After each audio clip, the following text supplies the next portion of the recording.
د ښځې او د خاوند جنجال خامخا راځي. نبي علیه الصلاة والسلام د فاطمه الزهرا کور ته راغی. د فاطمه الزهرا چې وکتل کنه د هغې پر مخ پریشاني وه، خفګان و. نبي علیه الصلاة والسلام ورته فاطمې ولې ویل یا رسول الله د حضرت علي سره مې جنګ کړی دی. هر کور کې خامخا جنګ راځي کنه د ښځه او خاوند خامخا کله خبرې واوري خبرې تیزې سي. فاطمه الزهرا ورته وویل یا رسول الله د حضرت علي سره مې خبرې تیزې شوې، د هغه سره مې جنګ کړی دی. نبي علیه الصلاة والسلام ورته وویل چې ولې په څه خبره باندې څه ده تپوس یې ترېنه ونه کړو. نبي علیه الصلاة والسلام پاڅېدو چې راغلی مسجد نبوي حضرت علي پر خاورو باندې پروت دی. نبي علیه الصلاة والسلام ورته وویل ورته آواز وکړو یا بهادره یا د خاورو پلاره راپاڅه د دې خاورو نه. نبي علیه الصلاة والسلام دواړه لاسونه د حضرت علي او د حضرت فاطمې رضی الله تعالی عنها لاسونه یې په سینه باندې کېښوئ او د هغې نه یې پاسه لاس کېښوئ.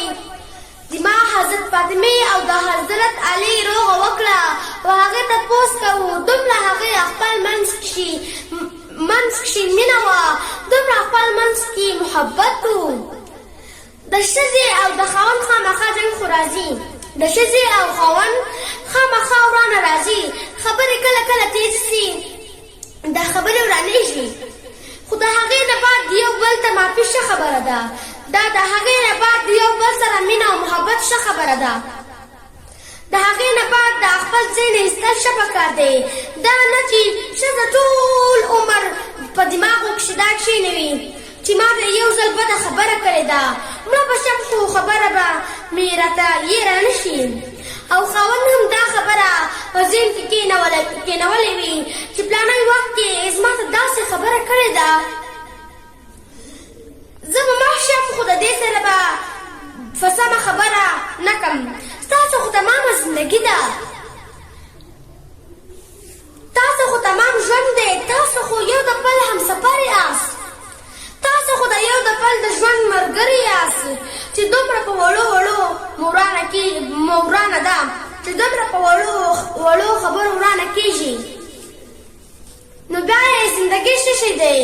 دا یوه ښځه ده که نه؟ دا چې هر څنګه ده دې سره ښه مینه کول پکار ده. ښځه له پکار ده چې خاوند هر څنګه دی هغې سره ښه مینه پکار ده. خاوند ته پکار ده چې ښځه هر قسمه ده چې د خپلې ښځې سره مینه وکړي، محبت وکړي، خبرې ورسره خوږې کړي، په نرمه لهجې وکړي، د هغې ضروريات پوره کړي، د هغې سره تکاخي د ژوند ځکه خو ستا لاس ته ناسته ده، مجبوره ده هغه پوره کړي. کمزورو نه څه نه جوړېږي، د جنګ جګړو نه څه نه جوړېږي، د نفرتونو نه څه نه جوړېږي، د حاسدونو نه څه نه جوړېږي.